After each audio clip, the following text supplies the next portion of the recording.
नमस्कार. India news 24 मध्ये स्वागत. जाणून घेऊया आजच्या ताज्या घडामोडी.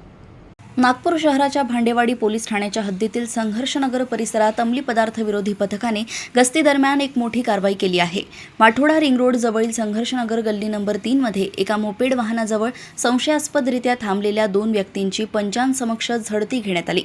या झडतीमध्ये त्यांच्याकडून 52 gram MD powder, 3 mobile phone, एक मोपेड आणि तब्बल 2,29,000 रुपयांची रोकड असा मुद्देमाल जप्त करण्यात आला आहे. या प्रकरणी पोलिसांनी विजय नंदलाल रहांगडाले आणि शहबाज फिरोज शाह यांना अटक केली असून मुख्य आरोपी शेख सोहेल उर्फ भांजा मुख्तार शेख याचा पोलीस शोध घेत आहेत. अटक करण्यात आलेला विजय रहांगडाले हा सराईत गुन्हेगार असून त्याच्यावर यापूर्वी हत्या आणि जबरी चोरीसारखे 17 गंभीर गुन्हे दाखल आहेत. पुलिस आयुक्त रविंद्र सिंह सिंगल इनके मार्गदर्शन में नागपुर शहर में ऑपरेशन थंडर ये मुहिम चालू है।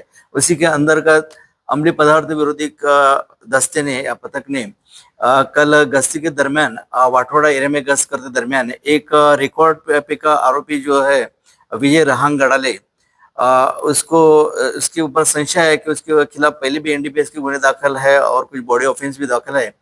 तो हमने उसकी तलाशी ली। उसके साथ में और भी एक व्यक्ति था।